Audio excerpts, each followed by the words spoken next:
Hello student, all welcome to my YouTube channel গণিত শিখে।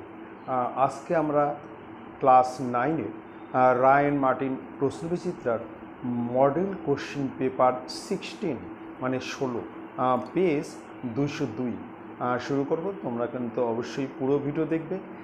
আরেকটা কথা, দেখে ভালো লাগলে কিন্তু লাইক করবে, সাবস্ক্রাইব করবে, ঠিক আছে? তাহলে আজকে আমরা শুরু করব রায়ান মার্টিন প্রশ্নবিচিত্রার মডেল কোশ্চেন পেপার 16। দেখো প্রথম কোশ্চেন কি আছে, বলছে ক্রয় মূল্যের উপর 20% লাভ হলে বিক্রয় মূল্যের উপর লাভ। ক্রয় মূল্যের উপর 20% লাভ।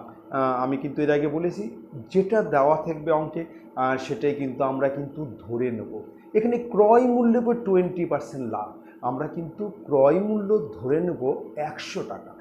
ধরি ক্রয় মূল্য ইকুয়াল টু 100 টাকা, ঠিক আছে? আমরা ধরে নিচ্ছি, ধরি ক্রয়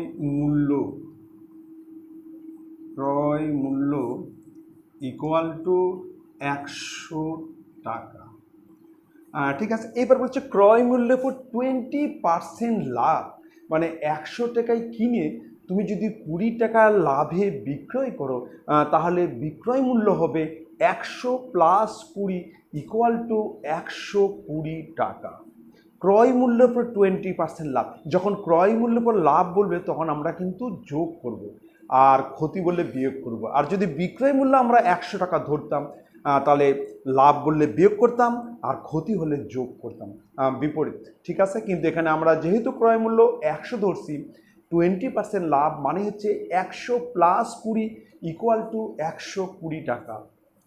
লিখব ক্রয় মূল্যের উপর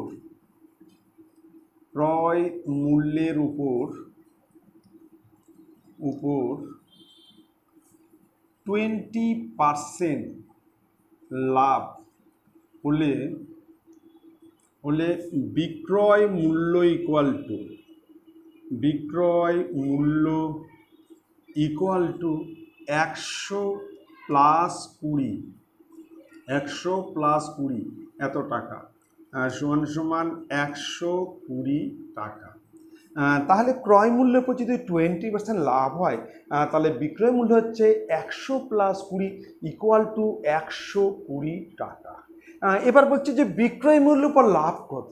বিক্রয় মূল্যের উপর মানে 120 টাকায় শতকরা লাভ আমাকে বের করতে হবে। এখানে বিক্রয় মূল্য কিন্তু 120, আমরা একটু লিখে নিচ্ছি। অর্থাৎ লাভ ইকুয়াল টু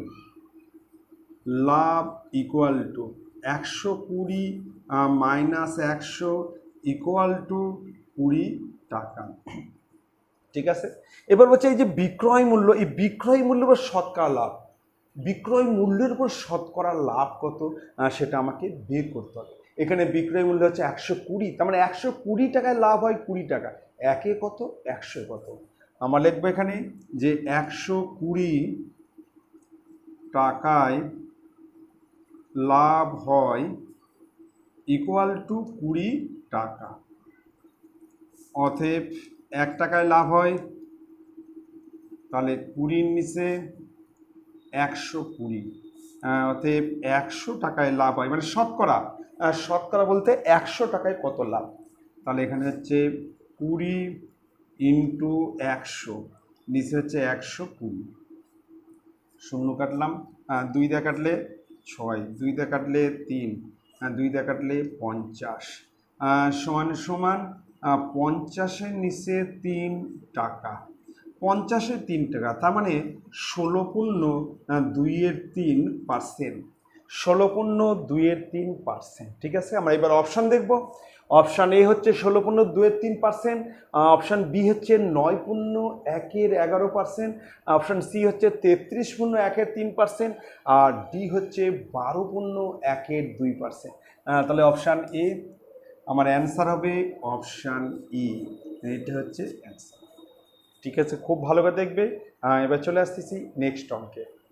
2 নম্বর দেখো প্রশ্ন কি আছে, বলছে পি কিউ আর এস রম্বসে কোণ কিউ ইকুয়াল টু 60 ডিগ্রি, কোণ কিউ 60 ডিগ্রি এবং আর এস ইকুয়াল টু 6 সেমি হলে কর্ণের দৈর্ঘ্য কত?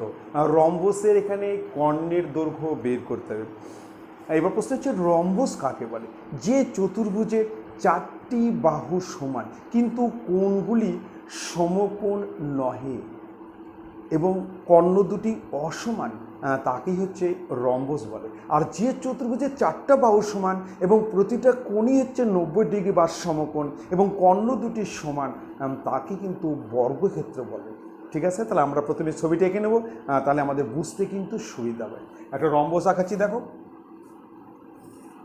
রম্বস।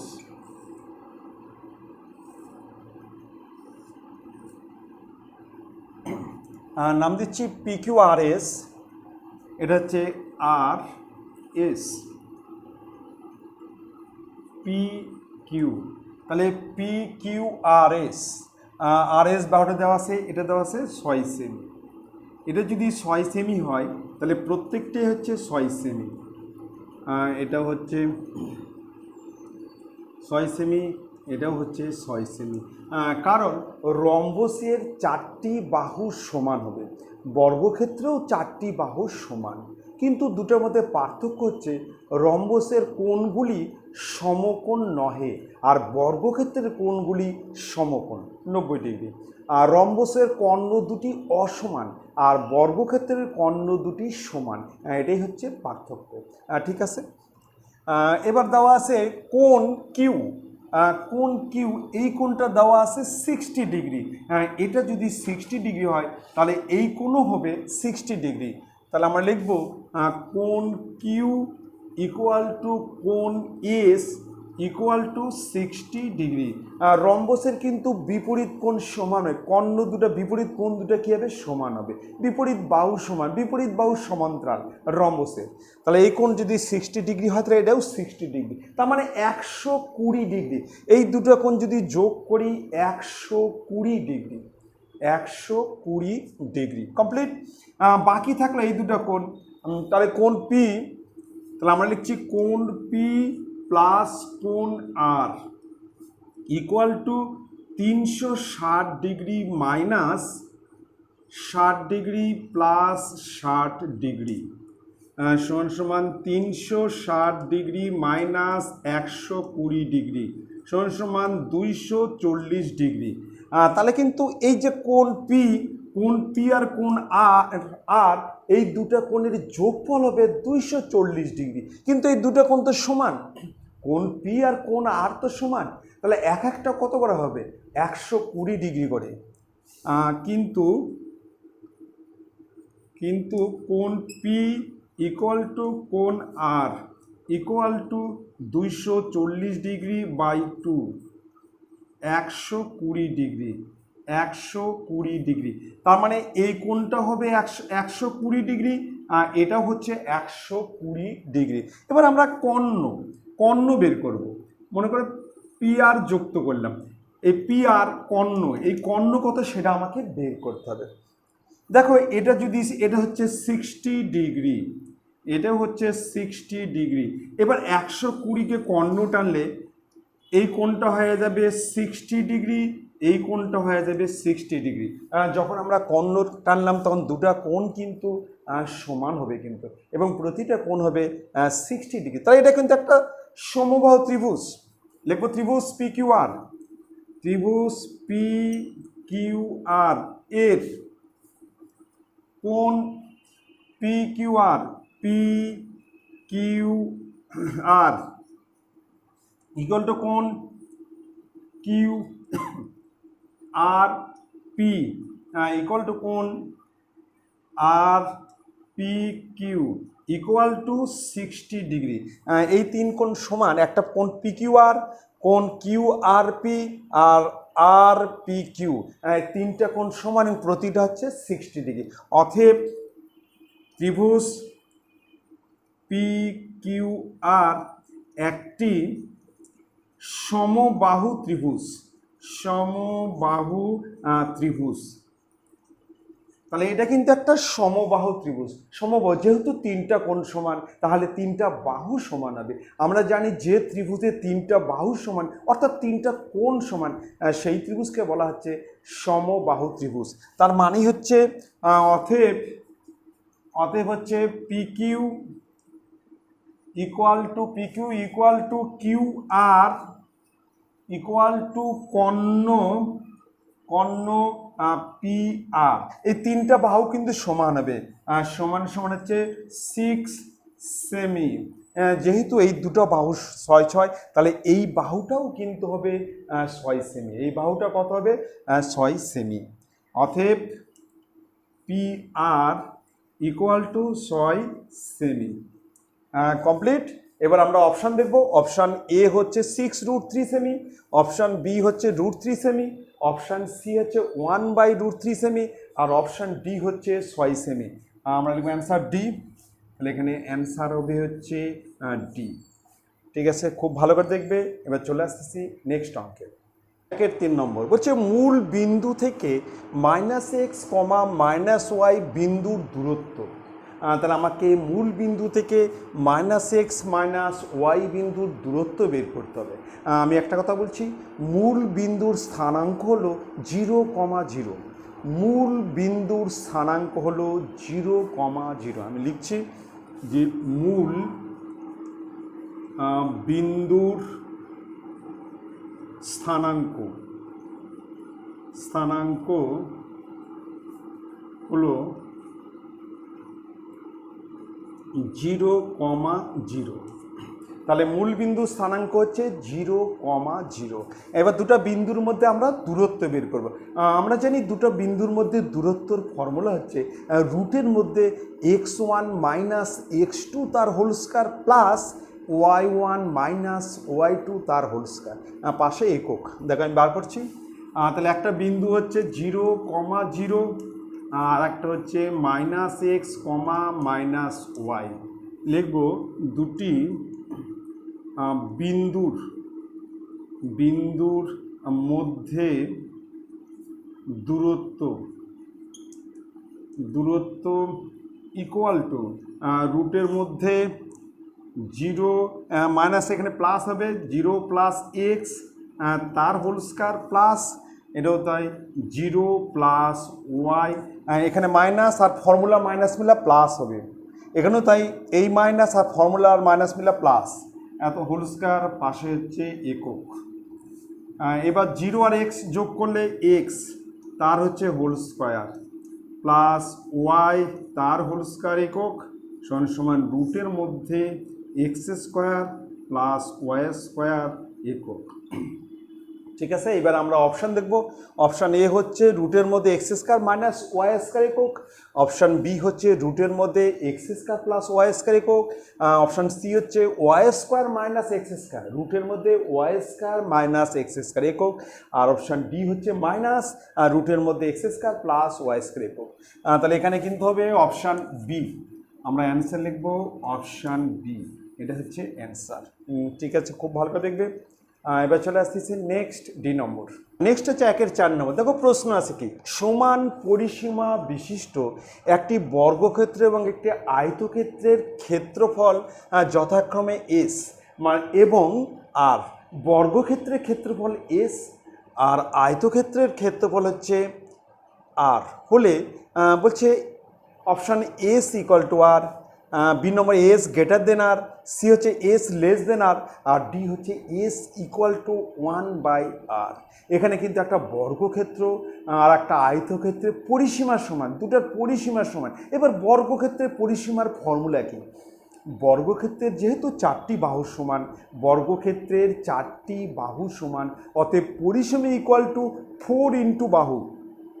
আয়তক্ষেত্রের দৈর্ঘ্য প্রস্থ আলাদা, তাহলে আয়তক্ষেত্রে পরিসীমা হচ্ছে 2 লেখা ব্র্যাকেটের মধ্যে দৈর্ঘ্য প্লাস প্রস্থ, 2 লেখা ইন্টু ব্র্যাকেটের মধ্যে দৈর্ঘ্য প্লাস প্রস্থ, পাশে একক।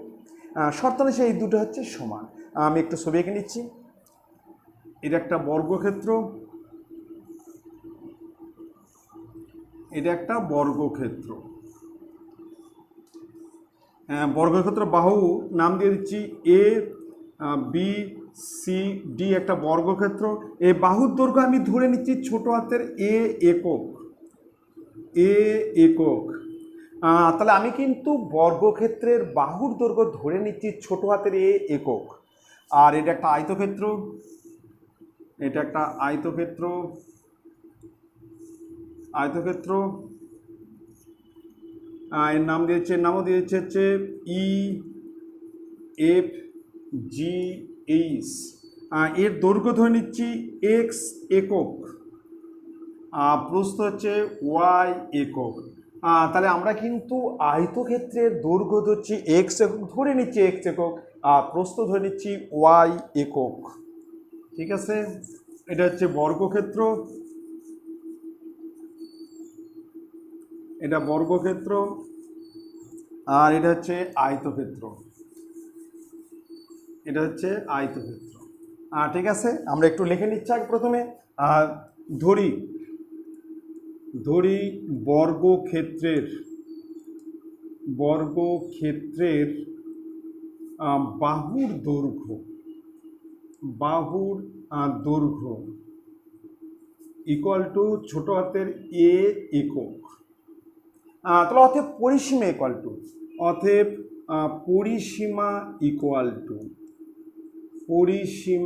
ইকুয়াল টু 4a একক। কমপ্লিট। অতএব ক্ষেত্রফল, বর্গক্ষেত্রের ক্ষেত্রফলের ফর্মুলা কি? বাহু স্কয়ার। যেহেতু বর্গক্ষেত্রের 4টা বাহু সমান, বর্গক্ষেত্রের ক্ষেত্রফলের ফর্মুলা হচ্ছে বাহু স্কয়ার মানে a স্কয়ার। লিখব অতএব ক্ষেত্রফল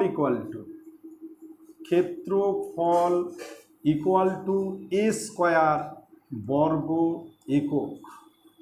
তার মানে এখানে দেওয়া আছে s, অতএব s equal to a square. এখানে বর্গক্ষেত্রের ক্ষেত্রফল হচ্ছে s, তার মানে s equal to a square. এবার আমি চলে আসতেছি আয়তক্ষেত্রে। ধরি আয়তক্ষেত্রের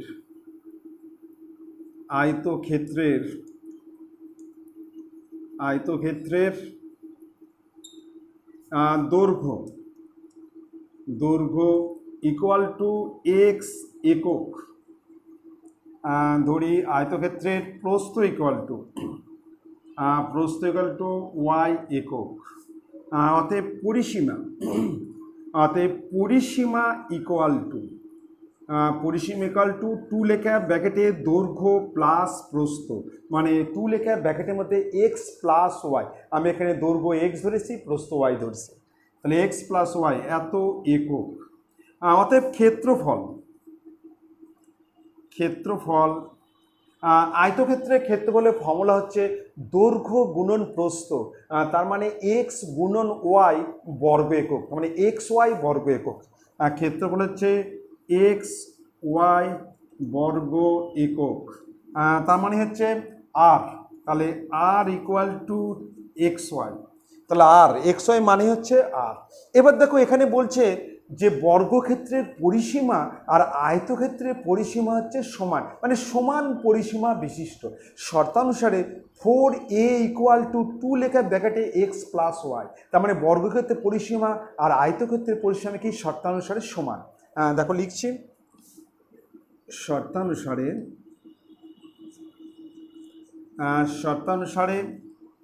4a ইকুয়াল টু 2 লেখা ব্র্যাকেটে x প্লাস ওয়াই। কমপ্লিট। এবার যদি 2 দিয়ে ভাগ করি, উভয় পক্ষে 2 দিয়ে ভাগ করছি, তাহলে এখানে 2a equal to x plus y. 2টাকে আমি ওপার করে দিচ্ছি, তাহলে a equal to x plus Y by 2। a equal to এই 2টা উপরে গেলে নিচে যাবে। এবার আমরা কিন্তু উভয় পক্ষে বর্গ করছি, উভয় পক্ষে বর্গ মানে a square equal to x plus Y by 2, তার হচ্ছে হোল স্কোয়ার। উভয় পক্ষে বর্গ করলাম। এবার দেখো আমরা উভয় পক্ষে মাইনাস xy করছি, উভয় পক্ষে মাইনাস xy, তাহলে এখানে আছে a স্কোয়ার মাইনাস xy। এরপরে আমরা করব তাহলে x প্লাস ওয়াই তার হোল স্কোয়ার। এটা স্কোয়ার করলে কিন্তু 4 হবে। এটা যদি আমি স্কোয়ার করি নিচে কত হবে 4, আর মাইনাস এক্স ওয়াই। আমরা কিন্তু উভয় পক্ষে বর্গ মাইনাস এক্স ওয়াইকে প্রথমে বর্গ করলাম উভয় পক্ষে, তারপর মাইনাস এক্স ওয়াই, এইদিকে আমরা এক্স ওয়াই বিয়োগ করলাম, এইদিকে আমরা এক্স ওয়াই বিয়োগ করলাম। এবার এটা যদি স্কোয়ার, উপরে যা আছে স্কোয়ার থাকলো, আর নিচে হচ্ছে 2 স্কোয়ার মানে হচ্ছে 4। বা এখানে হচ্ছে square minus x y equal to, এবার দেখো লসাগু যদি করি, চার লসাগু, তাহলে এক্স প্লাস ওয়াই তার whole square minus 4xy, minus 4xy গুণ করলে 4xy। পরের স্টেপ দেখো, a square minus x y equal to, দেখো এটা কিন্তু একটা ফর্মুলা, এ মাইনাস বি তার whole square a minus b whole square plus 4ab, এখানে আছে এখানে প্লাস, এখানে প্লাস, এবার a plus b whole square minus 4ab সমান কী হয়, এটা সমান কী হবে, এটা সমান হবে এ মাইনাস বি তার হচ্ছে হোল স্কোয়ার আর নিচে হচ্ছে 4, a minus b whole square সমান a plus b whole square minus 4ab, এটা কিন্তু ফর্মুলা, এ মাইনাস বি তার whole square equal to a plus b তার হোল স্কোয়ার মাইনাস 4ab, এটার সমান কিন্তু এটা হয়, ঠিক আছে, এটা কিন্তু ফর্মুলা। এবার দেখো এটাকে আমরা এভাবে লিখতে পারি, a square minus x y equal to x minus Y by 2 তার হোল স্কোয়ার, কমপ্লিট। এবার দেখো এখানে কিন্তু x not equal to y, মানে এক্স আর ওয়াই কিন্তু সমান না, এক্স আর ওয়াইয়ের মান কিন্তু সমান না, তাহলে X minus Y by 2 greater than 0, তাহলে এটা কিন্তু 0 থেকে বড় হবে, এর মানটা কিন্তু 0 থেকে বড়, তার মানে এ স্কয়ার মানে কি, এ স্কয়ার সমান কি হয়, এ স্কয়ার সমান এস, এটা হচ্ছে এস মাইনাস এক্স ওয়াই সমান কি, এক্স ওয়াই সমান হচ্ছে ও আর গ্রেটার দেন 0, এটা কিন্তু 0 থেকে বড়, তার মানে এটা কিন্তু 0 থেকে বড় হবে, এই দুটো বিয়োগফল কিন্তু 0 থেকে বড়, যেহেতু এক্স আর ওয়াই সমান না, ঠিক আছে, অতএব এস গ্রেটার দেন আর কে উপর করে দিলাম, এস গ্রেটার দেন আর, এখানে s greater than r, option দেখবো s equal to r, s greater than r, s less than আর, আর s equal to 1 by r, আমার অ্যান্সার হবে বি, এখানে অ্যান্সার হচ্ছে বি। তাহলে মনে রাখা দিবে এক্স আর ওয়াই কিন্তু সমান না, দৈর্ঘ্য বড় প্রস্থ ছোট যেহেতু আয়তক্ষেত্র, আর হচ্ছে এটি গোটা মানটা কিন্তু 0 থেকে বড়, তার মানে এই টোটাল মানটাও 0 থেকে বড়, অতএব এস গ্রেটার দেন আর। খুব ভালো করে দেখবে, খুব ইম্পর্টেন্ট শর্ট, এই শর্ট কিন্তু আছে। নেক্সট অঙ্কে চলে আসতেছে 2-1 নম্বর, দেখো প্রশ্ন কি আছে, 110টি আম বিক্রি করে 120টি আমের ক্রয় মূল্য পেলে, তুমি 110টি আম বিক্রি করে যে টাকা পেলে সেটা দিয়ে তুমি 120টি আম কিনতে পারবে, তার মানে 120টি আমের ক্রয় মূল্য আর 110টি আমের বিক্রয় মূল্য সমান। আমরা ধরে নিচ্ছি, ধরি 120টি আমের ক্রয় মূল্য এক্স টাকা, আমি ধরে নিচ্ছি, ধরি 120টি আমের ক্রয় মূল্য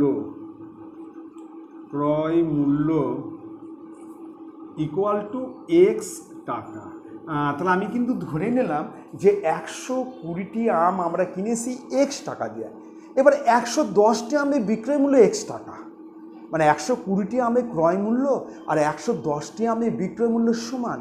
120টি আম আমরা যদি এক্স টাকায় কিনি, তাহলে আমরা 120টি আম যদি এক্স টাকায় কিনি, তাহলে 110টা আমি বিক্রি করছি কত, এক্স টাকায়, তাহলে 120টি আম কত বিক্রি করছি সেটা আমাকে বের করতে হবে। আমার কাছে 120টা আম আছে, লিখব 110টি আমের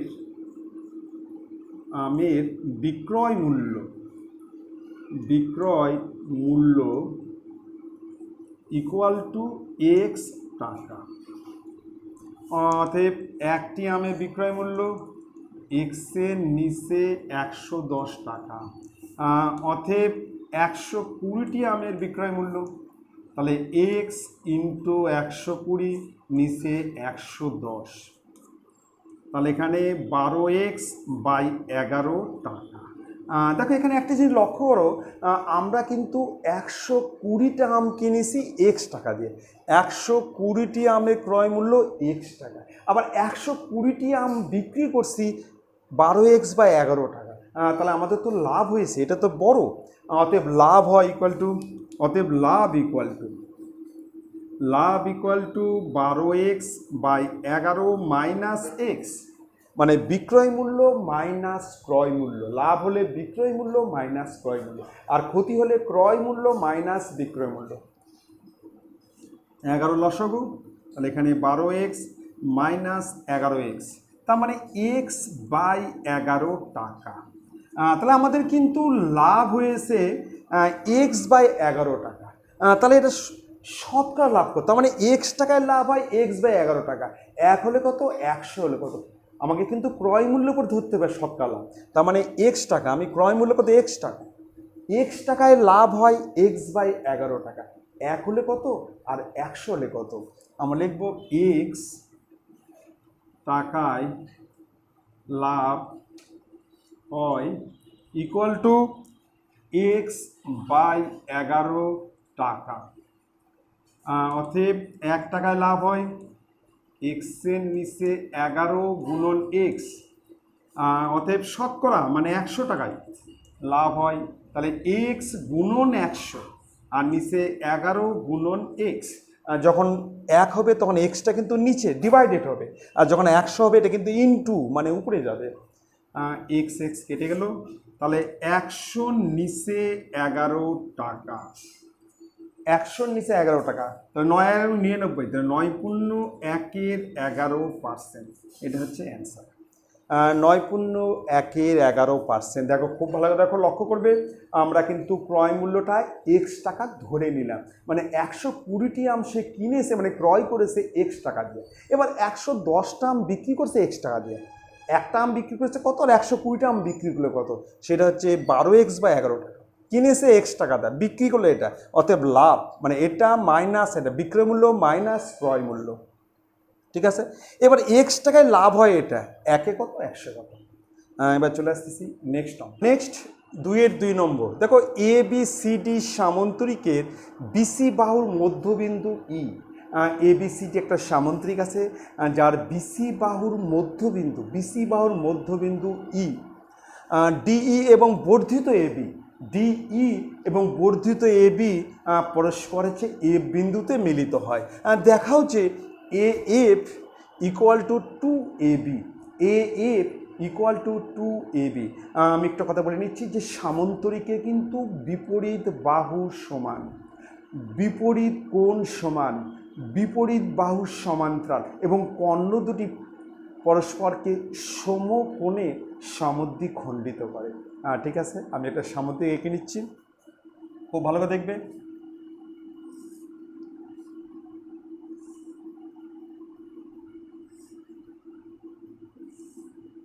এটা একটা সামন্তরিক। এই সামন্তরিকের নাম দিচ্ছি এ, এখানে বি, সি আর ডি। ABCD একটি সামন্তরিক। এর বিসি বাহুর মধ্যবিন্দু হচ্ছে ই, বিসি বাহুর মধ্যবিন্দু হচ্ছে ই। এবার বলছে যে ডিই এবং বর্ধিত এবি, ডিই এবং বর্ধিত এবি, ডিই এবং বর্ধিত এবি, ডিই বর্ধিত এবি পরস্পরকে এফ বিন্দুতে ছেদ করে, পরস্পরকে এফ বিন্দুতে ছেদ করে। কমপ্লিট। খুব ভালো দেখো, তাহলে কিন্তু ই হচ্ছে বিসি এর মধ্যবিন্দু। ঠিক আছে, তাহলে আমি একটু বুঝে দিচ্ছি, খুব ভালো করে লক্ষ্য করবে, একটু উপপাদ্য মতো আমাকে বুঝাতে হবে। দেখো প্রথমে লিখছি এ বি, ধরা যাক এ বি সি ডি একটি সামান্তরিক। প্রথমে আমরা লিখছি ধরা যাক ABCD একটি সামান্তরিক, এর বিসি বাহুর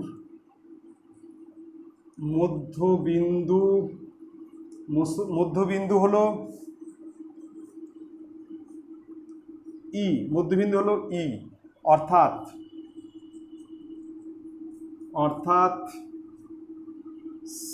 সিই সিই ইকুয়াল টু বিই, সিই ইকুয়াল টু বিই হচ্ছে বিসি এর মধ্যবিন্দু, তার মানে সিই ইকুয়াল টু বিই। আবার বলছি, আবার লিখছি যে DC equal to AB. DC আর এবি কিন্তু সমান হবে। আমরা জানি সামান্তরিকের বিপরীত বাহু সমান, ঠিক আছে। আবার বিপরীত বাহু সমান্তরাল, সমান এবং সমান্তরাল। এবি ডিসি আর এবি সমান, কমপ্লিট। আচ্ছা, এবার দেখো, এবার আমরা লিখছি যে এই দুটো ত্রিভুজের মধ্যে কিন্তু আমরা তুলনা করব। লিখব ত্রিভুজ সিডিই আর ত্রিভুজ বিইএফ এর মধ্যে, লিখি ত্রিভুজ সিডিই এবং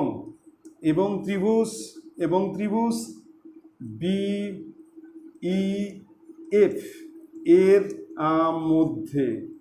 এর মধ্যে দেখো এই দুটো ত্রিভুজের মধ্যে কিন্তু দেখো প্রথমেই লিখছি যে এই দুটো কোণ কিন্তু সমান। এটা হচ্ছে বিপ্রতীপ কোণ।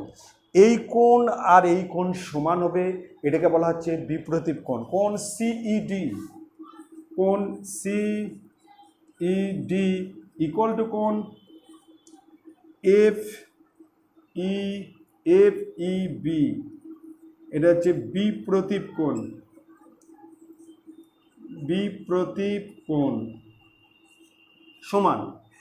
আবার দেখো এই কোণের সঙ্গে কিন্তু এই কোণ, এই দুটো কোণ কিন্তু সমান হবে, কারণ এএফ সমান্তরাল ডিসি এবং এফডি উহাদের ভেদক। এই দুটো বাহু কিন্তু সমান্তরাল, সামান্তরিকের বিপরীত বাহু সমান্তরাল। তাহলে এই দুটো বাহু সমান্তরাল আর এফডি হচ্ছে উহাদের ভেদক, তাহলে এই দুটো কোণ কিন্তু সমান হবে। এটাকে বলা হয় একান্তর কোণ। লিখছি যে কোণ হচ্ছে সিডিই, কোণ সিডিই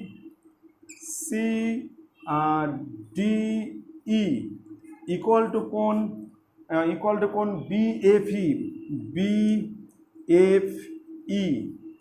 যেহেতু বিএফই আর সিডিই যেহেতু ডিসি সমান্তরাল এএফ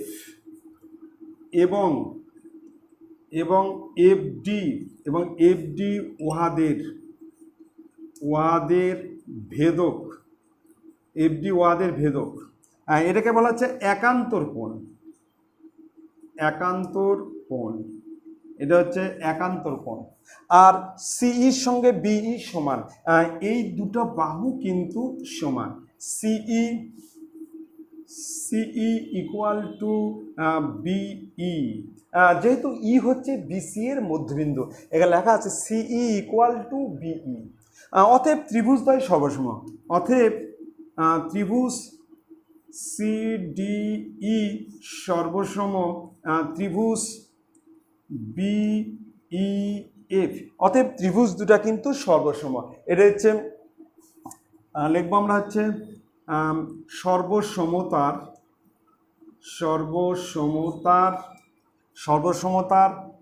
এস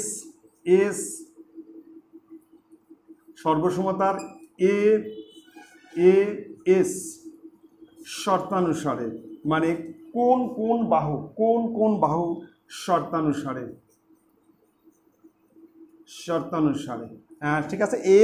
এস শর্তানুসারে কোন বাহু। এবার ত্রিভুজ দুটো যদি সর্বসম হয়, আমি বলতে পারি যে ডিসির সঙ্গে বিএফ সমান, অতএব DC equal two BF, DC equal two BF. আবার এবির সঙ্গে এবি ইকুয়াল টু বিএফ, আবার কিন্তু এবির সঙ্গে বিএফ সমান, এবি আর বিএফ কী হবে সমান হবে। অতএব এবি আর বিএফ হচ্ছে সমান। ডিসি আর বিএফ সমান, ডিসির সঙ্গে বিএফ সমান, তাহলে এবির সঙ্গে কী হবে বিএফ কী হবে সমান হবে, এবি ইকুয়াল টু বিএফ। এবার বলছে এএফ ইকুয়াল টু, তাহলে AF equal to AB plus BF, AB plus BF. F মানেই হচ্ছে এবি প্লাস বিএফ, কিন্তু এবি আর বিএফ তো সমান, মানে বিএফ এর জায়গায় আমি কি লিখতে পারি, এবি লিখতে পারি। এই এবি তো ঠিকই আছে, এবি প্লাস বিএফ মানেই হচ্ছে এবি, অতএব A F equal two 2ab, অতএব A F equal two 2ab, প্রমাণিত। কমপ্লিট। তাহলে প্রথমে তোমরা এই দুটো ত্রিভুজকে সর্বসম করবে। এই দুটো ত্রিভুজের মধ্যে কিন্তু এই কোণের সঙ্গে এই কোণ সমান, এটা হচ্ছে বিপ্রতীপ কোণ। আবার এই দুটো কোণ সমান, এটা হচ্ছে একান্তর কোণ, যেহেতু ডিসি সমান্তরাল এফ এবং এফ ডি উহাদের ভেদক। আবার হচ্ছে সির সঙ্গে এই বাহু সমান, অতএব ত্রিভুজদ্বয় সর্বসম। কোন কোন বাহু ভেদে সর্বসম।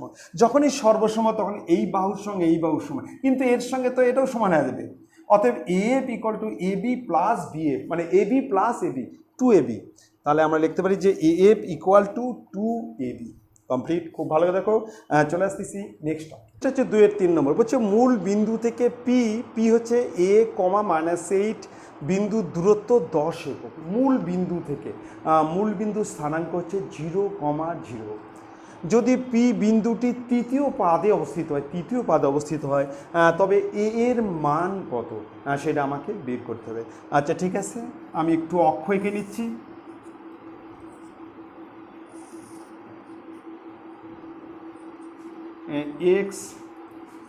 এক্স ড্যাশ, ওয়াই ড্যাশ, ও হচ্ছে মূল বিন্দু, এর স্থানাঙ্ক হচ্ছে 0,0।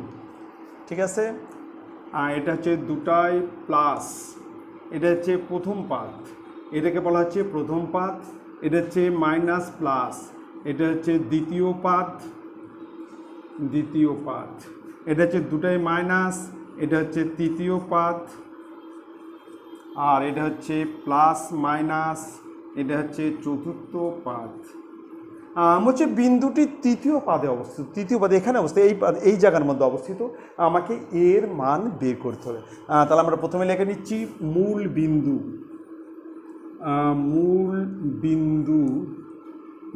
বিন্দুর স্থানাঙ্ক এটা ও ইকুয়াল টু 0,0, আর পি a, -8। ঠিক আছে, তাহলে আমরা কিন্তু পিও বের করব। পিও সমান কত সেটা হচ্ছে দুটা বিন্দুর মধ্যে দূরত্ব বের করব।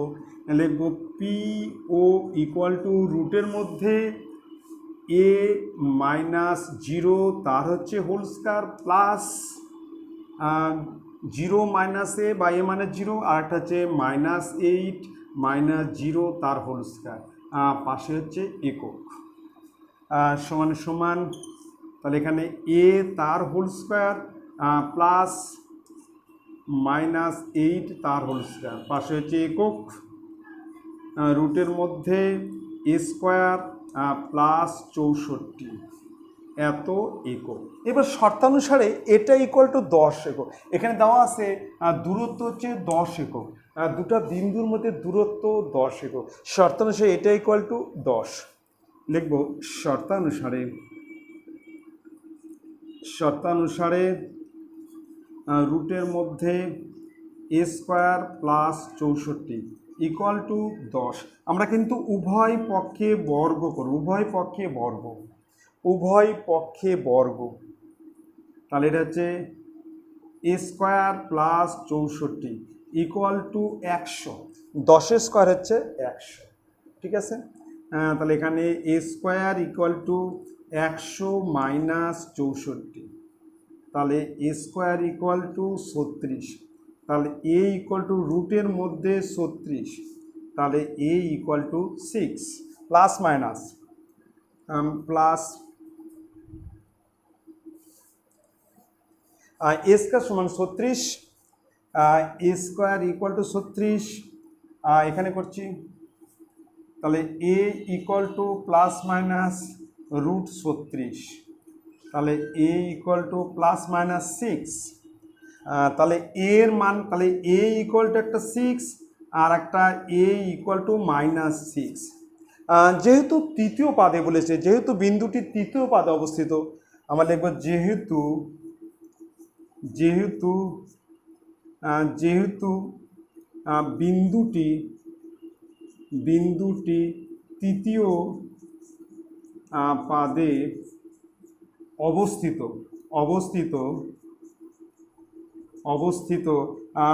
অতএব এ ইকুয়াল টু -6।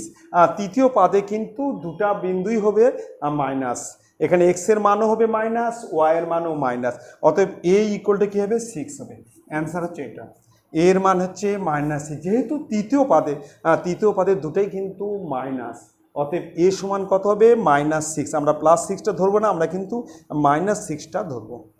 ঠিক আছে, এবার চলে আসতেছি আমরা নেক্সট অঙ্কে। নেক্সট 2-4 নম্বর বলছে একটি চাকার ব্যাসার্ধের দৈর্ঘ্য হচ্ছে 1.75 মিটার। 1.75 মিটার হচ্ছে চাকার ব্যাসার্ধের দৈর্ঘ্য। বলছে চাকাটি যদি 1400 বার ঘোরে তাহলে কত পথ অতিক্রম করবে। তাহলে আমরা কিন্তু পরিধি বের করব। পরিধি মানে হচ্ছে একবার ঘোরা, পরিধির ফর্মুলা হচ্ছে 2πr। এখানে আর এর মান দেওয়া আছে 1.75 মিটার। ঠিক আছে, আর একবার ঘোরা মানে হচ্ছে পরিধি, 1400 বার ঘোরা মানে তাকে 1400 দিয়ে গুণ করবো। ঠিক আছে, দেখ আমি করছি। তাহলে ব্যাসার্ধ ইকুয়াল টু 1.75 মিটার। অতএব পরিধি ইকুয়াল টু 2 × 22/7 ইন্টু 175 তার নিচে 100। আমি কিন্তু দশমিকটা তুলে দিলাম, দশমিক তুলে দেওয়ার জন্য নিচে কিন্তু 100 হলো, দশমিক উঠিয়ে দিলাম, এত মিটার। ঠিক আছে, এবার যদি 25 দিয়ে কাটি 7, আর 25 দিয়ে কাটলে 4, 7 7 কেটে গেল, 2 দিয়ে কাটলে 2, 2 দিয়ে কাটলে 11 সমান 11 মিটার। তাহলে পরিধি হচ্ছে 11 মিটার। এবার আমাকে কি বের করতে, 1400 বার যদি ঘোরে, একবার ঘোরা মানেই হচ্ছে 11 মিটার যায়। লিখব চাকাটি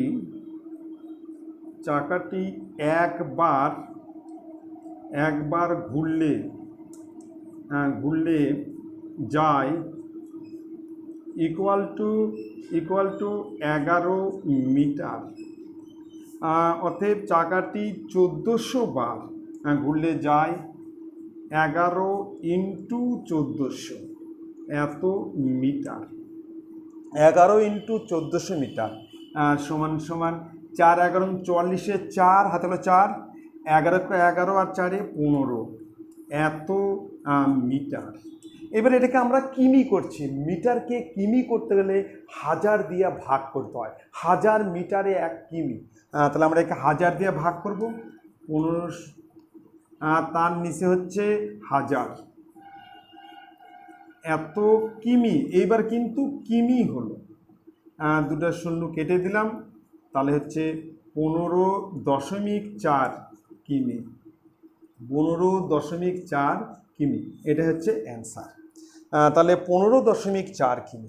একবার ঘোরা মানে হচ্ছে পরিধি, এখানে পরিধির ফর্মুলা হচ্ছে 2πr। 2 × 22/7 × r মানে হচ্ছে 1.75, দশমিক তোলার জন্য নিচে একটা 100, সেটা 11 মিটার পরিধি, মানে একবার ঘোরা মানে হচ্ছে 11 মিটার, 1400 বার ঘুরলে যায় এত কিমি। মিটারকে কিমি করতে হলে 1000 দিয়ে ভাগ করতে হয়। ঠিক আছে, এবার চলে আসতেছি নেক্সট 2-5 নম্বর। দেখো 2-5 প্রশ্ন আছে, একটি অবিচ্ছিন্ন পরিসংখ্যা বিভাজন তালিকায় একটি শ্রেণীর মধ্যবিন্দু 42 এবং শ্রেণী দৈর্ঘ্য হচ্ছে 10 হলে শ্রেণীটির নিম্নসীমা ও ঊর্ধ্বসীমা কত? এবার হচ্ছে প্রশ্ন হচ্ছে মধ্যবিন্দুর ফর্মুলা কি। মধ্যবিন্দু হচ্ছে উচ্চসীমা প্লাস নিম্নসীমা বাই 2, উচ্চসীমা নিম্নসীমা যোগ করে তাকে 2 দিয়ে ভাগ করলেই মধ্যবিন্দু। ঠিক আছে, সেটি হচ্ছে মধ্যবিন্দু। আর শ্রেণী দৈর্ঘ্য হচ্ছে উচ্চসীমা মাইনাস নিম্নসীমা, উচ্চসীমা থেকে নিম্নসীমা বিয়োগ করলে সেটা হচ্ছে শ্রেণী দৈর্ঘ্য। আমরা ধরে নিচ্ছি, ধরি উচ্চসীমা হচ্ছে এক্স আর ধরি নিম্নসীমা হচ্ছে ওয়াই। ধরে নিচ্ছি, ধরি উচ্চসীমা ইকুয়াল টু এক্স, ধরি নিম্নসীমা ইকুয়াল টু ওয়াই। ঠিক আছে, আমরা কিন্তু ধরে নিলাম যে উচ্চ সীমা এক্স আর নিম্ন সীমা ওয়াই, তার মানে এক্স গ্রেটার দেন ওয়াই। এখানে কিন্তু এক্স গ্রেটার দেন ওয়াই মানে উচ্চ সীমা নিম্ন সীমার থেকে বড়। ঠিক আছে, তাহলে আমরা লিখবো যে মধ্যবিন্দু, মধ্যবিন্দু মধ্যবিন্দু হচ্ছে উচ্চ সীমা প্লাস নিম্ন সীমা বাই টু। ঠিক আছে, তার মানে x plus Y by two. শর্তানুসারে এটাই ইকুয়াল টু হচ্ছে 42। শর্তানুসারে এটাই ইকুয়াল টু 42। এই যে মধ্যবিন্দু 42।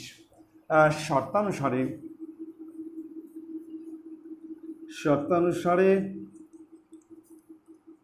X plus Y by two equal to 42। অতএব x plus Y equal to 84। এটা হচ্ছে 1 নং সমীকরণ। এবার হচ্ছে শ্রেণী দৈর্ঘ্য। শ্রেণী দৈর্ঘ্য হচ্ছে উচ্চ সীমা মাইনাস নিম্ন সীমা মানে এক্স মাইনাস ওয়াই। লিখব শ্রেণী দৈর্ঘ্য, শ্রেণী দৈর্ঘ্য শ্রেণী দৈর্ঘ্য equal to x minus y. শর্তানুসারে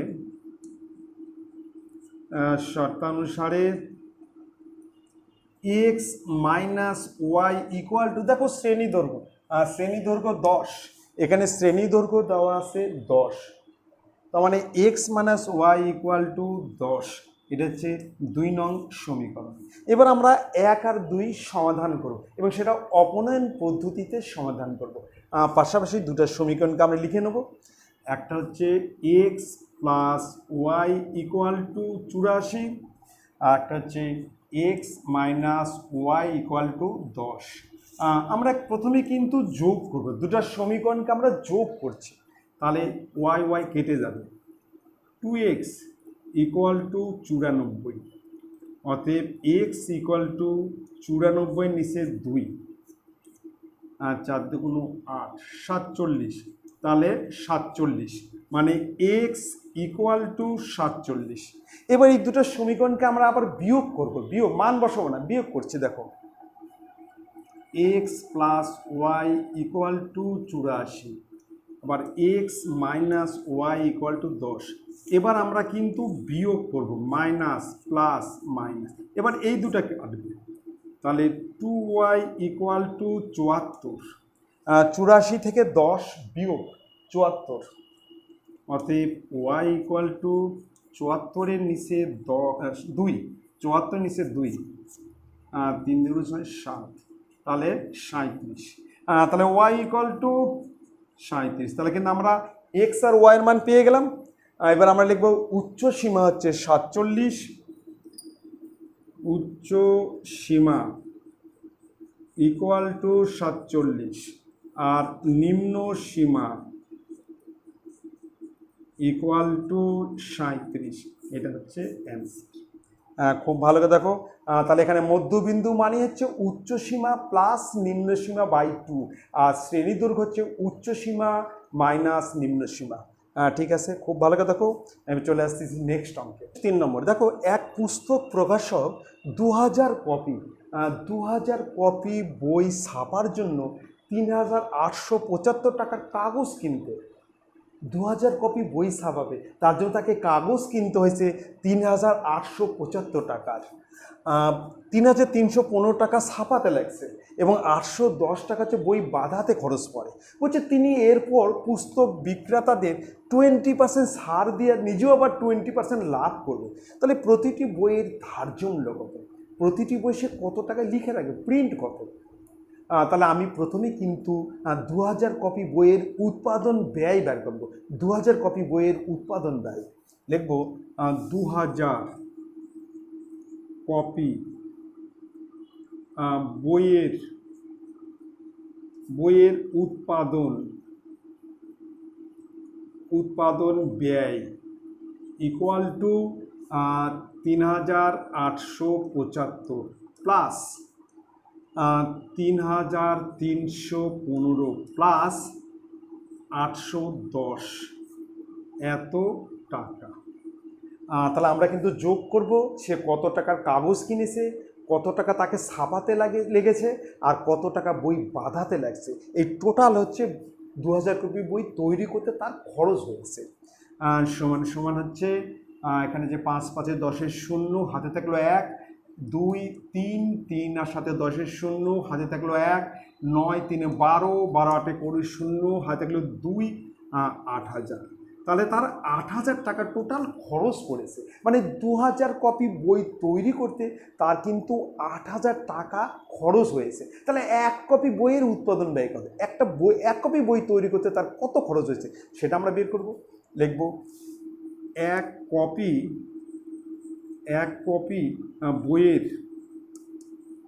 বইয়ের উৎপাদন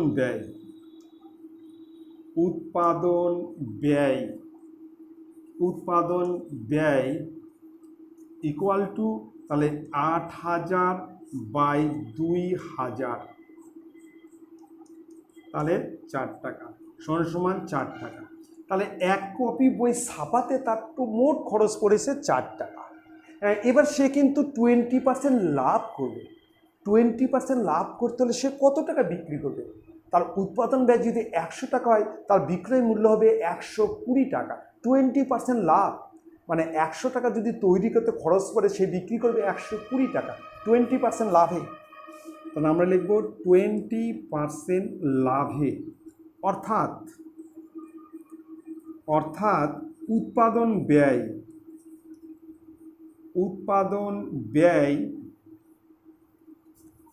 100 টাকা হলে বিক্রয় মূল্য ইকুয়াল টু 120 টাকা, মানে 20% লাভ, মানে 100 টাকা তার যদি তৈরি করতে খরচ পড়ে, সে বিক্রি করবে 120 টাকায়। উৎপাদন ব্যয় যদি 1 টাকা হয়, সে বিক্রি করবে 120 নিচে 100 টাকা। এবার তার উৎপাদন ব্যয় হচ্ছে 4 টাকা, তার তৈরি করতে খরচ হচ্ছে 4 টাকা, তাহলে সে কত টাকায় বিক্রি করবে? 4, তার বিক্রয় মূল্য হবে 120 ইন্টু 4, আর তার নিচে হচ্ছে 100। শূন্য শূন্য কাটা গেল, 2 কাটলে 5 আর 2 কাটলে 2, তার মানে 24-এর নিচে 5 টাকা। সে যদি 20% লাভ করতে চায়, তাকে কিন্তু এই 24-এর 5 টাকা কিন্তু বিক্রি করতেই হবে, কিন্তু সে তো 20% ছাড় দিচ্ছে। 20% ছাড় মানে কি?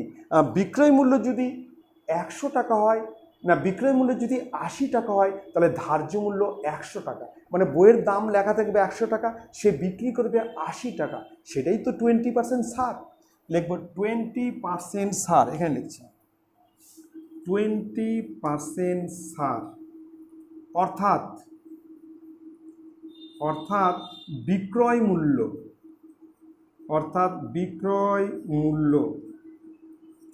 80 টাকা।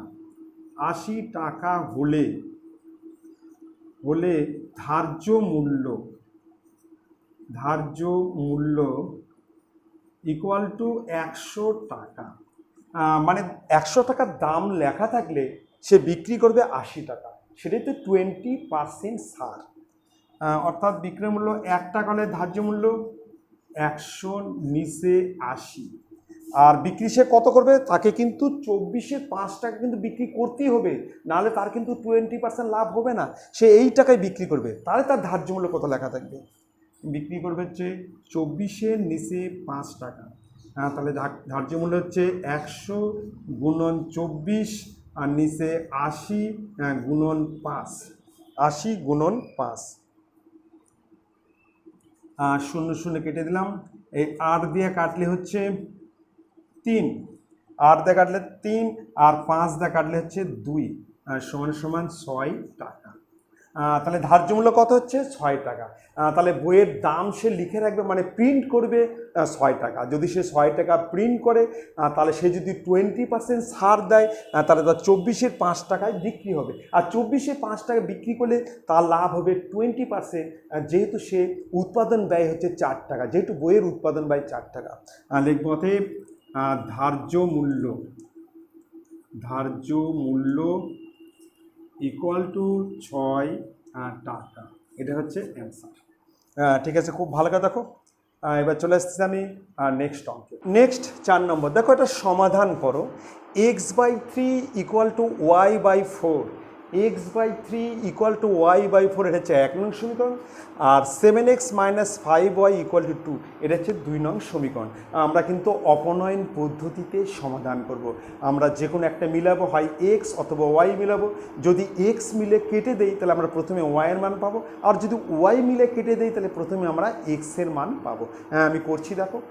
প্রথমে 1 নং সমীকরণকে আমরা কিন্তু সিম্পল করে নেব। লিখব 1 নং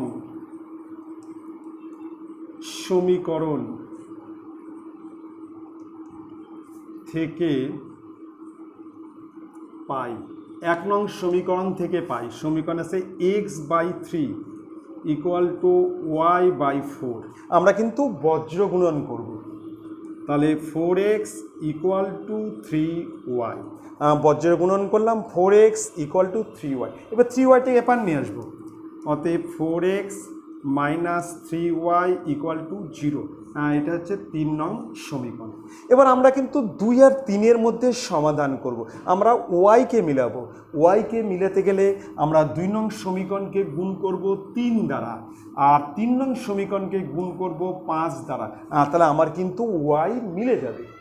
2 নং সমীকরণকে 3 দ্বারা আর 3 নং সমীকরণকে 5 দ্বারা গুণ করব। একটু লিখে দেবো যে 2 নং সমীকরণকে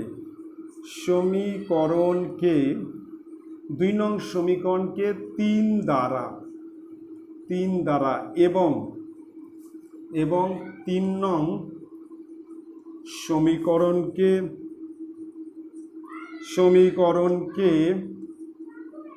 5 দ্বারা গুণ করে পাই। তাহলে আমরা কিন্তু 3 নং সমীকরণকে 3 দ্বারা, 2 নং সমীকরণকে আমরা 3 দ্বারা গুণ করছি, আর 3 নং সমীকরণকে আমরা 5 দ্বারা গুণ করছি। এটাকে 3 দিয়ে গুণ করলে তাহলে 21x - 15y ইকুয়াল টু 6। আর এটাকে যদি 5 দিয়ে গুণ করি তাহলে 20x - 15y ইকুয়াল টু 0। আর এটাকে 5 দ্বারা গুণ করলাম, 20x - 15y ইকুয়াল টু 0। দেখো, এইবার আমরা যে দুটো কাটবো সেটা কিন্তু একই চিহ্ন আছে। যদি একই চিহ্ন থাকে আমরা কিন্তু বিয়োগ করব, আর যদি বিপরীত চিহ্ন থাকে তাহলে আমরা কিন্তু যোগ করব। তাহলে আমরা কিন্তু বিয়োগ করব, মাইনাস প্লাস মাইনাস। এইবার এই দুটো কিন্তু কেটে যাবে। 21x টা 20x বাদ, তাহলে এখানে x এখানে ইকুয়াল টু 6।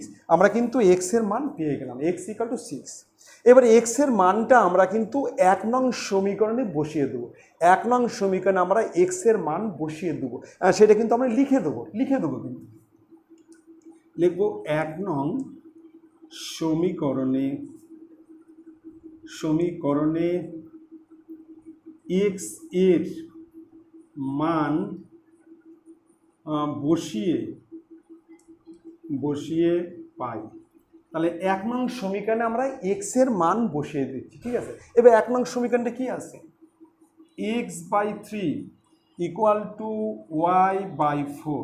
এবার x এর মান হচ্ছে 6, আমরা x এর জায়গায় x এর মান বসিয়ে দেবো 6। তাহলে এখানে হচ্ছে 6 এর নিচে 3 ইকুয়াল টু y এর নিচে 4, এটা কাটলে হচ্ছে 2। এবার এখানে 1, অতএব y ইকুয়াল টু 8। তাহলে y এর মান হচ্ছে 8, x এর মান 6। তাহলে নির্ণয়ের সমাধান, এখানে লিখবো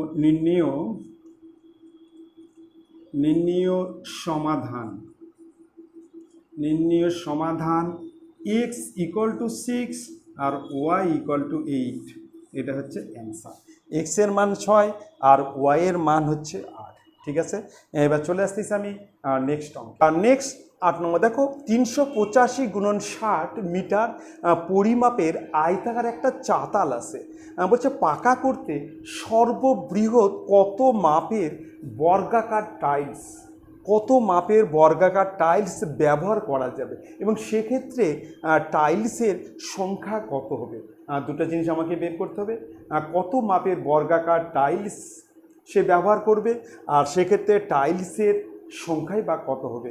মনে করো এরম একটা আয়তাকার জায়গা আছে, এরম একটা আয়তাকার জায়গা আছে, যার দৈর্ঘ্য হচ্ছে 385 মিটার আর প্রস্থ হচ্ছে 60 মিটার। ঠিক আছে, এখানে বলছে সবচেয়ে বড় বর্গাকার আমরা টাইলস কত ব্যবহার করব। এক্ষেত্রে কিন্তু দৈর্ঘ্য আর প্রস্থের আমরা কিন্তু গসাগু বের করব। গসাগু হচ্ছে সর্ববৃহৎ টাইলসের পরিমাপ, মানে বাহুর দৈর্ঘ্য আমরা কিন্তু বের করব গসাগু। প্রথমে 385কে ভেঙে নেব, 385কে ভেঙে নেব।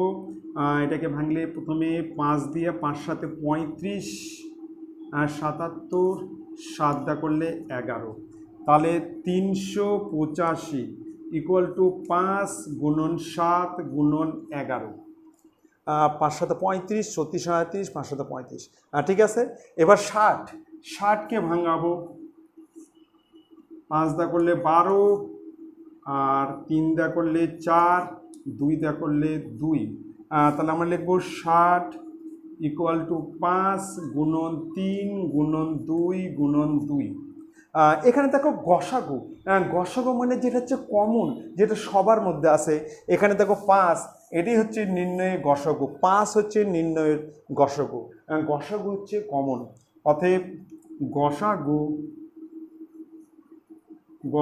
হচ্ছে 5, গসাগু হচ্ছে 5। এখানে গসাগু কত হলো? 5। এবার টাইলসের পরিমাপ, অতএব টাইলসে লিখবো বর্গাকার টাইলসের পরিমাপ ইকুয়াল টু বর্গাকার টাইলসের পরিমাপ ইকুয়াল টু 5 ইন্টু 5 বর্গ মিটার, তার মানে হচ্ছে 25 বর্গ মিটার। তাহলে আমরা কিন্তু 25 বর্গ মিটার পরিমাপের কিন্তু টাইলস ব্যবহার করব। 25 বর্গ মিটার, আমার চারিদিকে 5 থাকবে, দৈর্ঘ্য 5 প্রস্থ 5, বর্গাকার। ঠিক আছে, এবার টাইলসের সংখ্যা এখানে করছি, টাইলসের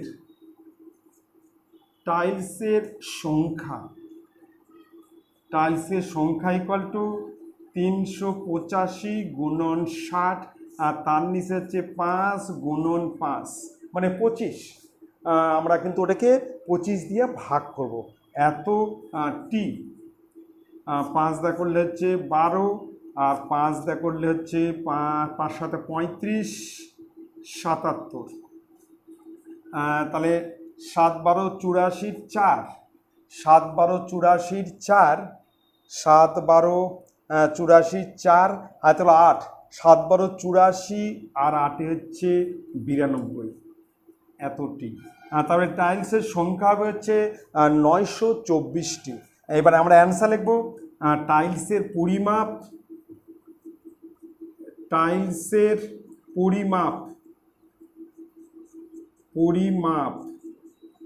পরিমাপ ইকুয়াল টু 25 বর্গ মিটার আর টাইলসের সংখ্যা ইকুয়াল টু 924টি। এটাই হচ্ছে অ্যান্সার। তাহলে আমরা কিন্তু গসাগু বের করব। এই দৈর্ঘ্য আর প্রস্থ এটাকে আমরা ভেঙে নেব। দৈর্ঘ্যকে যদি ভাঙি তাহলে হচ্ছে 5 গুণন 7 গুণন 11, আর যদি আমরা 60কে ভাঙি 5 গুণন 3 গুণন 2 2, তাহলে এখানে কিন্তু গসাগু মানে যেটা হচ্ছে কমন সবার মধ্যে আছে, এখানে গসাগু হচ্ছে 5। তার মানে টাইলসের বাহুর দৈর্ঘ্য হচ্ছে 5, অর্থাৎ বর্গাকার যেহেতু, তাহলে টাইলসের ক্ষেত্রফল হবে হচ্ছে 25 বর্গ মিটার। তাহলে টাইলসটা হবে 5, দৈর্ঘ্য 5 প্রস্থ 5, তার মানে 25 বর্গ মিটার। এইবার টাইলসের সংখ্যা কত হবে? তাহলে আমরা কিন্তু দৈর্ঘ্য প্রস্থকে টাইলসের দৈর্ঘ্য প্রস্থ দিয়ে ভাগ করব, তাহলে 924টি।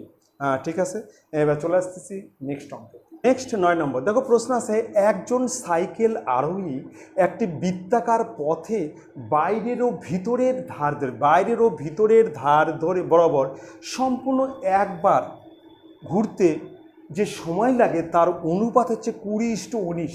বাহির ও ভিতরে ঘুরতে যে সময় লাগে সেটা হচ্ছে 20:19। যদি পথটি 5 মিটার চওড়া হয় তবে ভিতরের ব্যাসার্ধ কত সেটা আমাকে বের করতে হবে। মনে করো ঠিক এরম একটা বৃত্ত, এর বাহির একটা বৃত্ত আছে, এই বাহির দিয়ে একটা বৃত্ত আছে, এবার বাইরের আর ভিতরের দিয়ে চারিদিক দিয়ে ঘুরছে। আমরা কিন্তু ধরে নিচ্ছি ভিতরের ব্যাসার্ধ হচ্ছে আর মিটার, আর বাইরের ব্যাসার্ধ হচ্ছে r+5 মিটার, r+5 মিটার।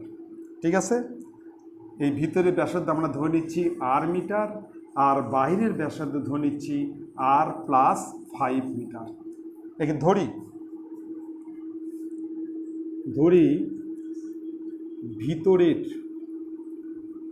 ভিতরের ব্যাসার্ধ ইকুয়াল টু আর মিটার, ধরি বাহিরের ব্যাসার্ধ হচ্ছে r+5 এত মিটার। যেহেতু পথটি চওড়া হচ্ছে 5 মিটার, এটা হচ্ছে আর এইটুক হচ্ছে 5, তাহলে r+5 মিটার। ঠিক আছে, এবার আমরা পরিসীমা, বাইরের পরিধি আর ভিতরের পরিধি, প্রথমে আমরা হচ্ছে ভিতরের পরিধি, অতএব ভিতরের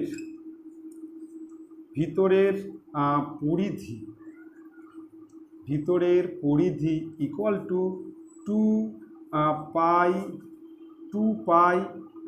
ইন্টু r, 2πr, এটা হচ্ছে 2πr মিটার। এবার বাহিরের পরিধি 2π ব্র্যাকেটে r+5 মিটার, 2π ব্র্যাকেটে r+5 মিটার। ঠিক আছে, এইবার কিন্তু দেখো দূরত্বের অনুপাত আর সময়ের অনুপাত কিন্তু সমান হবে। দূরত্বের সঙ্গে সময় কিন্তু কী হবে, দূরত্ব অনুপাত আর সময়ের অনুপাত কী হবে, সমান হবে। আমরা লিখব দূরত্বের অনুপাত এবং সময়ের অনুপাত সমান হবে।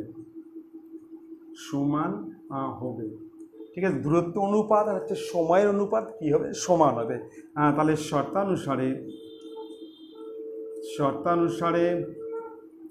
শর্তানুসারে 2π ব্র্যাকেটে r+5 তার নিচে 2πr ইকুয়াল টু 20 নিচে 19। এখানে দূরত্বের সঙ্গে সময় কিন্তু কি সমানুপাতিক হবে, দূরত্ব আর সময়টা কী হবে, সমানুপাতে পরিবর্তিত হবে, সমানুপাতিক। কাটা গেল, এবার বজ্রগুণন করব, তাহলে 20r equal to 19r plus 95, 19r+95, তাহলে 20r minus 19r equal to 95, অতএব r ইকুয়াল টু 95। এখানে বলছে যদি পথটি 5 মিটার চওড়া হয় তবে ভিতরের ব্যাসার্ধ কত, তাহলে ভিতরের ব্যাসার্ধ হচ্ছে 95 মিটার। আমরা অ্যান্সার লিখব যে ভিতরের ব্যাসার্ধ ইকুয়াল টু 95 মিটার, এটা হচ্ছে অ্যান্সার। এখানে ভিতরের ব্যাসার্ধ হচ্ছে 95 মিটার, আর যদি ব্যাস হয় তাহলে তাকে আমরা 2 দ্বারা গুণ করব। ঠিক আছে, ব্যাসার্ধকে 2 দিয়ে গুণ করলে ব্যাস হয়, আবার ব্যাসকে 2 দিয়ে ভাগ করলে ব্যাসার্ধ। কমপ্লিট। এখানে ভিতরের ব্যাসার্ধ কত, ব্যাসার্ধ চাইছে, সেটা হচ্ছে 95 মিটার। কমপ্লিট। এবার নেক্সট অঙ্কে হচ্ছে 10 নম্বর। দেখো, মারিয়া একটি হাসপাতালের 300 জন রুগীর বয়স নিচের ছকে লিখলো। এখানে হচ্ছে বয়স দেওয়া আছে 10 থেকে 20, 20 থেকে 30, 30 থেকে 40, 40 থেকে 50, 50 থেকে 60।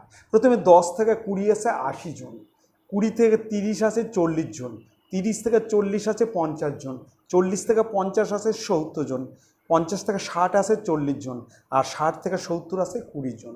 এবার শ্রেণী সীমানা, মানে শ্রেণী সীমানা হচ্ছে 10-এর বেশি বা 10 বা 10-এর বেশি, এটা হচ্ছে 10 বা 10-এর বেশি, 10 বা 10-এর বেশি, এটা হচ্ছে 20 বা 20-এর বেশি, 20 বা 20-এর বেশি, এটা হচ্ছে 20 বা 20-র বেশি, এটা হচ্ছে 30 বা 30 এর বেশি, 30 বা 30-এর বেশি। এটা হচ্ছে 40 বা 40 এর বেশি, 40 বা 40-এর বেশি। এটা হচ্ছে 50 বা 50 এর বেশি। এটা হচ্ছে 60 বা 60 এর বেশি। ঠিক আছে, তাহলে এটা হচ্ছে 10 থেকে 20 মানে 10 বা 10-এর বেশি। এটা হচ্ছে 20 থেকে 30 মানে 20 বা 20-র বেশি। এটা হচ্ছে 30 থেকে 40 মানে 30 বা 30-এর বেশি। এটা 40 থেকে 50 মানে 40 বা 40-এর বেশি। 50 থেকে 60 তার মানে 50 বা 50-এর বেশি। আর 60 থেকে 70 মানে 60 বা 60-এর বেশি। এবার পরিসংখ্যা মানে এগুলোই, এই যে রোগীর সংখ্যা, এটা হচ্ছে 80, এটা হচ্ছে 40, এটা হচ্ছে 50, এটা হচ্ছে 70, এটা হচ্ছে 40, আর এটা হচ্ছে 20। এবার আমাকে করতে হবে ক্রমযৌগিক পরিসংখ্যা, এবং সেটা বৃহত্তর সূচক। যখন বৃহত্তর সূচক করব তখন আমরা নিচ থেকে উপরে যাব, আর যদি আমরা ক্ষুদ্রতর সূচক করি তাহলে উপর থেকে নিচে আসবো। যেহেতু বৃহত্তর সূচক, তাহলে আমরা প্রথমে 20 লিখব, প্রথমে 20, তারপরে এটা যোগ করব, মানে 20 প্লাস 40 ইকুয়াল টু 60। আবার 60-এর সঙ্গে এটা যোগ করব, 60 প্লাস 70 তাহলে 130। আবার 130-এর সঙ্গে আমরা কিন্তু 50 যোগ করব, তাহলে 180। এবার 180-র সঙ্গে আমরা কিন্তু 40 যোগ করব, তাহলে 220। এইবার 220-র সঙ্গে আমরা কিন্তু 80 যোগ করব, সমান সমান 300। যখন বৃহত্তর সূচক হবে তখন আমরা কিন্তু নিচ থেকে উপরে উঠবো। প্রথমে যেটা আছে লিখবো, এর সঙ্গে এটা যোগ করে লিখবো, আবার এখানে যেটা হবে তার সঙ্গে 70 যোগ করব, আবার যেটা হলো তার সঙ্গে এটা যোগ করব, আবার এখানে যেটা হলো তার সঙ্গে 40 যোগ করব, আবার এখানে যেটা হলো তার সঙ্গে 80 যোগ করব। তাহলে আমরা কিন্তু বৃহত্তর সূচক ক্রমযৌগিক পরিসংখ্যা পেয়ে যাব। ঠিক আছে, আর যদি ক্ষুদ্রতর সূচক বলে তাহলে আমরা কিন্তু এই উপর থেকে নিচে নেব। প্রথমে লিখবো 80, তারপর 80 প্লাস 40, তারপর যেটা হলো তার সঙ্গে 50 যোগ, যেটা হলো তার সঙ্গে 70 যোগ, যেটা হলো তার সঙ্গে 40 যোগ, তার সঙ্গে আবার 20 যোগ। ঠিক আছে, যদি ক্ষুদ্রতর সূচক হতো। খুব ভালো করে দেখবে। ঠিক আছে, যদি দেখে ভালো লাগে তোমরা কিন্তু অবশ্যই লাইক করবে, আর কিন্তু সাবস্ক্রাইব করবে। কিন্তু সাবস্ক্রাইব করলে কিন্তু পরের ভিডিও পেতে তোমাদের সুবিধা হবে। আর একটা কথা বলছি, তোমাদের যে জানাশোনা পরিচিত বন্ধুদেরকে তোমরা কিন্তু অবশ্যই ভিডিওটা শেয়ার করবে, কিন্তু তারাও যেন সুযোগ পায়। ঠিক আছে, তোমরা কিন্তু এখনও যারা সাবস্ক্রাইব করেনি তারা কিন্তু অবশ্যই খুব তাড়াতাড়ি সাবস্ক্রাইব করে নেবে, তাহলে পরের ভিডিও পেতে সুবিধা হবে। ঠিক আছে, তোমরা ভালো থাকো। থ্যাংক ইউ, গুড নাইট, আবার দেখা হবে।